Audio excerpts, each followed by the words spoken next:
I find it rather sad that so many of these old churches are not open to the public. Perhaps a strange term, open to the public, but you know, most of these old sites have graveyards around them which are very interesting, and an awful lot of them are locked because it's deemed that the gravestones are dangerous and perhaps a danger to members of the public, and in some cases that has been proved to be the case. But nevertheless I find it very sad because I'd just love to go in there. I'm in Kincardine just now, and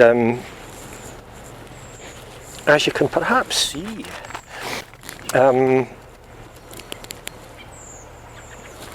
I have visited Tam Shepherd's joke shop in Glasgow, and I availed myself of a stick-on plastic spot which I stuck on the end of my nose. Hopefully not the first signs of the plague. We're going to walk from Kincardine to Culross through Devilla forest, an area that I've not been in before. I mean, I've been in Kincardine, I've been in Culross, but I've not actually been in Devilla forest. And there are a number of things to see in that forest that are interesting things, historical things mainly. And I don't plan to look at them all, but there are a few that I would like to have a look at, and it's just not certain whether I'm going to manage to do that, because forests are notoriously difficult to navigate your way around, just by virtue of their enclosed space and all the trees. You just can't see anything to get your bearings. You know, I've come to grief in lots of forests in the past. When I say come to grief, I just mean got lost and ended up going a different way entirely. So I suspect, well, I'm hoping to see the things that I hope to see. I'll not tell you what they are. We'll if we see them, we'll see them. And so I've just come up Kirk from Kincardine, past that old church there, and I'm going to sort of sneak through the grounds of, this is Tullyallen Police College, and I think I'm allowed to be here, and hopefully I won't get arrested by 1,000 trainee constables all eager to do me for trespass. So, let's go.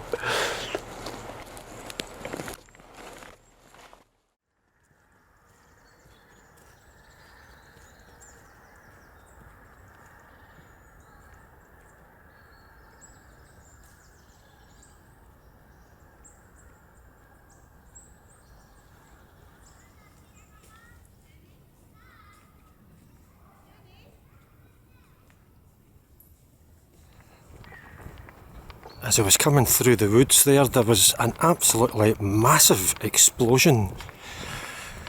I mean, it was a fair distance away, but my God, what a noise. I nearly wet myself.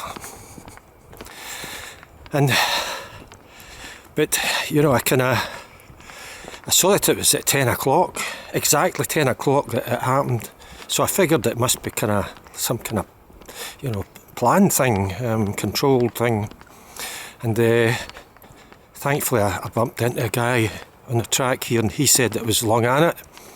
Longannet power station is closed, been closed for a while now, and that explosion was them demolishing a part of it. Not the big tall stack, but I think just part of the massive, I presume, the main building.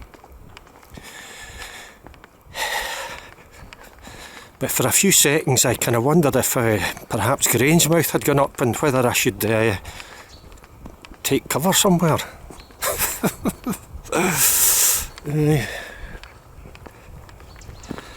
Well, there's thankfully quite a few folk out and about in these forest tracks, either just out walking or walking their dog or whatever. And I've had to ask two of them so far which way to go. My map's all but useless, although that said, I just come under power lines, massive power lines, which you know, is a major identifier.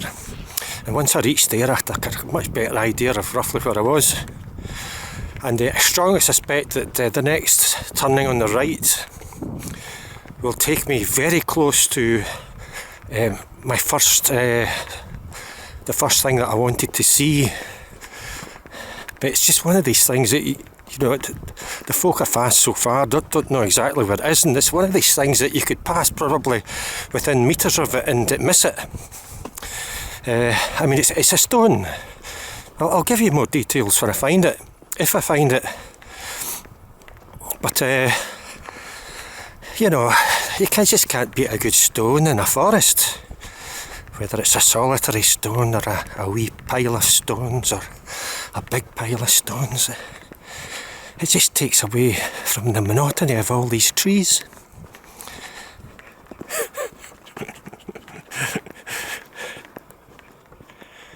Oh, we've got a signpost up here. It's all looking good. It's all looking good.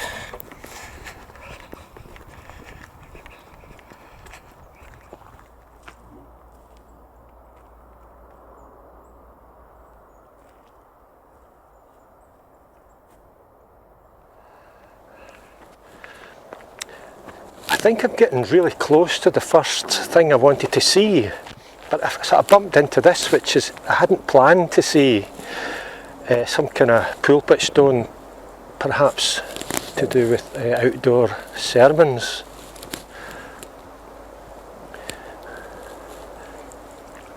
The Ordnance Survey map that I'm using is effectively useless. A scale at 1 to 50,000 is just no good for an area like this. Okay, it allowed me to see the power lines, but apart from that, you know, if you've got oodle and you've got tracks all over the shop, it's you know, it's not easy. But I'm just going to go this way. There's all sorts of posts and things going on, but I'm not seeing an arrow pointing towards where I want to be. But I'm going to go that way. I can almost feel that I'm getting close to it.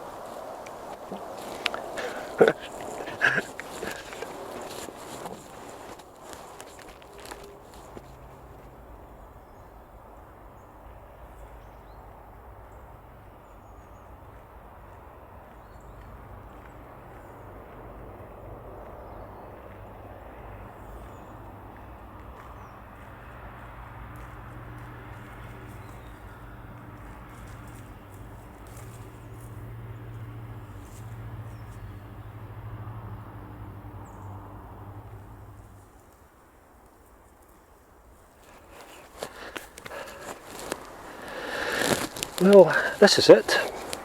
The first thing I actually wanted to see in the woods here. Unlike the other thing that we just bumped into, the pulpit rock, this doesn't seem to be signposted, but it is just off the Squirrel Trail, which is a sort of walk in these woods. Red Squirrel Trail in fact I think it is. And you'll see this marked on Ordnance Survey maps as a standard stone, and it's thought to be linked by legend to the Scottish king Macbeth, 11th century Scottish king, and a great battle that took place here between the Scots and Vikings. You had Macbeth and Duncan allegedly on the Scots side, and the Vikings or the Danes on the other, and the Vikings won. And this is supposedly, you know, as it's called a standard stone, it's supposedly where the Macbeth, the Scots army set up the standard, the royal standard perhaps, which just doesn't sound like a good sort of theory for this big bit of stone here. I mean, some people have argued that the battle itself may not have taken place, and so you would then say, well, what on earth is this bit of stone here? I mean, what you've got is a massive bit of stone, I think it's bedrock, into which have been carved two rectangular holes, pretty deep holes, you know.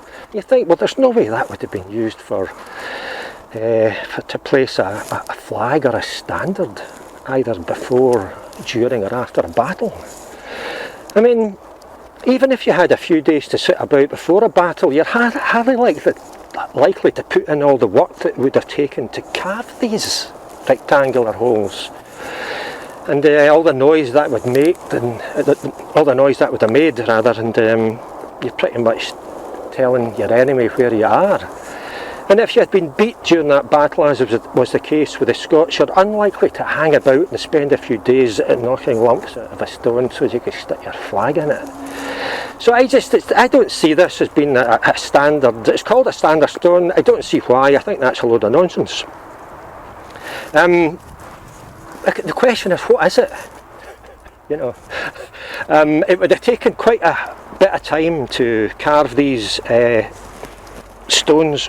Oh, my knee's getting sore. Right. So, I mean, it screams to me slots for timber upright posts. That's what it suggests to me. And then, of course, you then have to ask the question, for what? Was it for a building or for some other purpose? I mean, even if you were erecting a building on this spot, that's an awful lot of work just for timber upright posts, unless it was a pretty substantial and pretty important building. And if it wasn't a building, what was it? I suppose you could say it's very much an enigma, if enigma is the word, and I think it is. I'm going to have to go up, my knee is absolutely killing me. Anyway, we found it. We'll head off to the woods and find a second thing. Right. Oh. Jesus, right.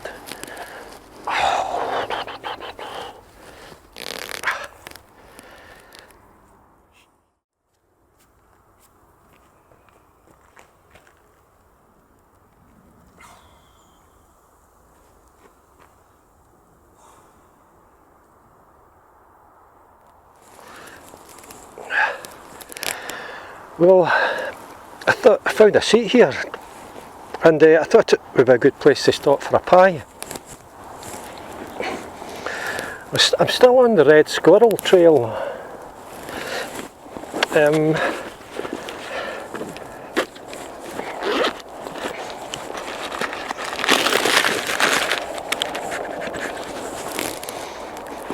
When it's very cold, as it was this morning, it was frosty. So we're sort of autumn heading for winter. It's always important to have an early pie to give you plenty of energy. And thankfully there's a Baines in Kincardine. This is a chicken pie. I was going to get, I'm very fond of Baines mutton pies with mashed potatoes and beans. They're lovely, but they can be a little bit messy, and I thought the last thing I really needed was beans in my hair when I was shooting footage for a video.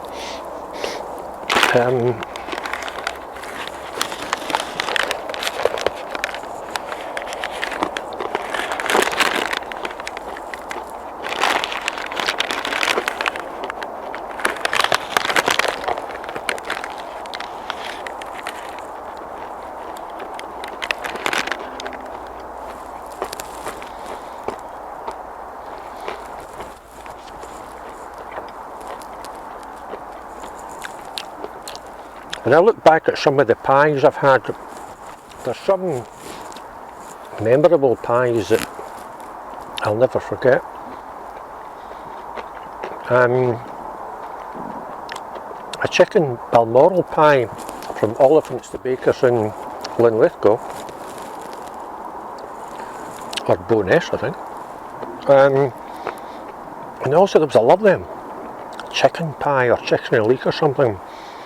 And I can't remember the name of the bakers, but it was in Brodick in Arden, not far from the ferry terminal. Award-winning pies, you get them when they're still warm, absolutely delicious. Beautiful.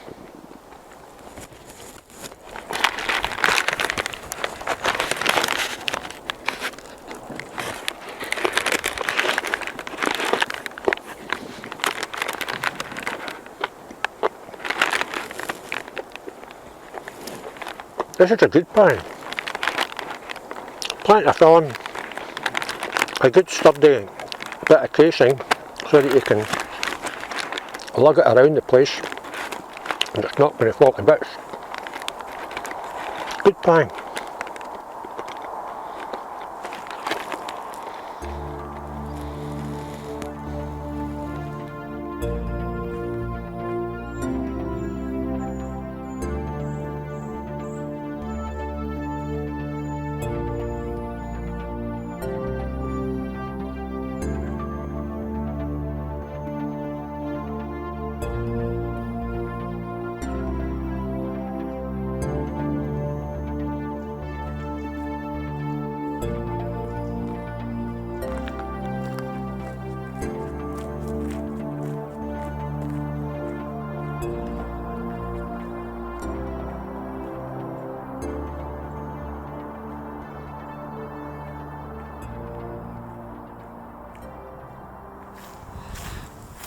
A short stretch on a very busy road there, which was not pleasant at all, but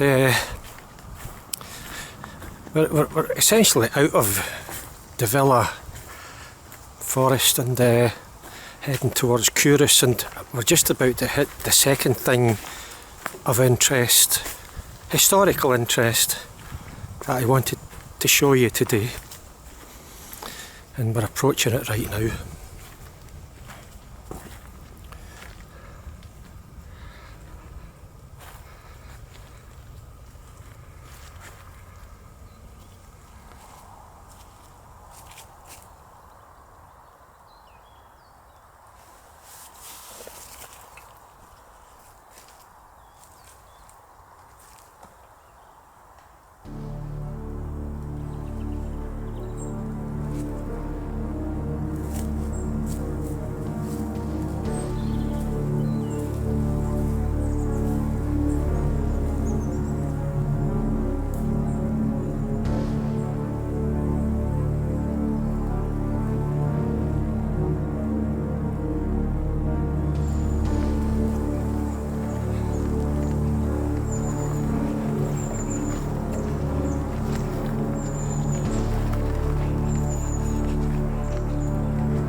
Well, this is the plague grave, the burial place of 3 children who lived in Culross.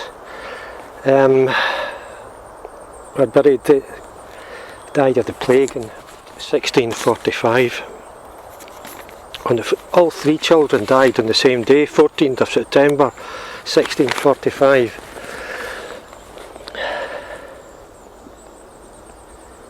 And actually, I've never seen this. I've passed the sign on the track, but I've never actually seen it. It's actually quite moving.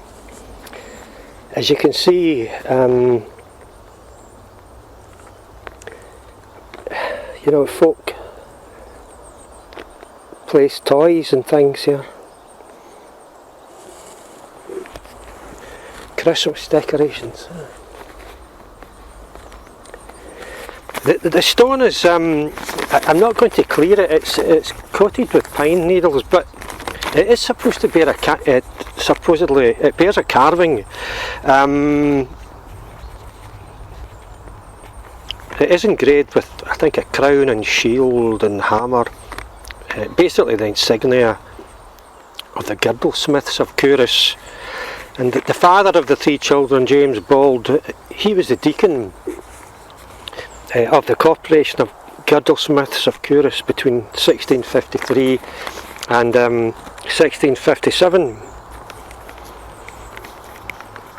I mean, that title, Deacon of the Corporation of Girdlesmiths of Culross, is quite a lengthy title, but in fact Culross was at one time noted for its girdles, which were used for baking oat cakes.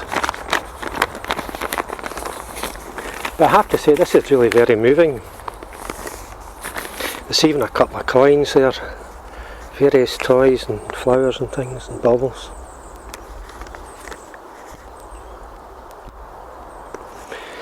The plague was a serious health issue in Scotland and other countries around the world, and at various periods in the past it just sort of cut swathes through the population and killed a lot of people, including these 3 children.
Well, I started this video by an old church, the one that I couldn't get access to, and I'm finishing in an old church, one that I can get access to.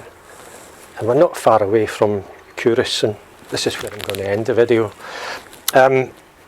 This is West Kirk, just outside Culross. I understand that this church was ruinous by the early 17th century when the new Abbey church was built. And you do sort of wonder where folk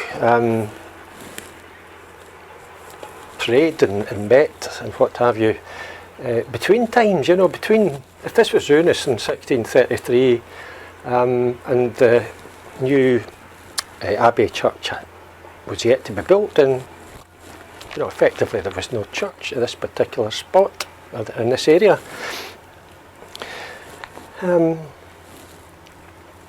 But it's nice to just wander around these places, and some of the gravestones are just absolutely fascinating. Lots of symbolism, skulls and hourglasses and things. And some of the gravestones, you can see 17th century dates on them. I mean, there is later dates, you know, so that even when this was a ruin, they were still using the graveyard that surrounds the building. But as I say, some of them date to the 17th century. I haven't seen any as old as the date of the plague grave, and you know, any plague victims would have been buried as far away from civilization as possible. Hence why the plague grave is way out in the woods there and not here. So that was just a little walk to banish those winter blues that I think we all kind of feel coming on around about this time of year, and it's sometimes hard to get the impetus or the enthusiasm to get up and do stuff. And I really had to kind of push myself to get out today, and I'm glad I did, because it's been a lovely day weather-wise, and I've just really enjoyed it. And I think when you give yourself a push sometimes and make the effort, that it invariably pays dividends. So I'm Eddie Burns. I hope you enjoyed that, and I'll see you again.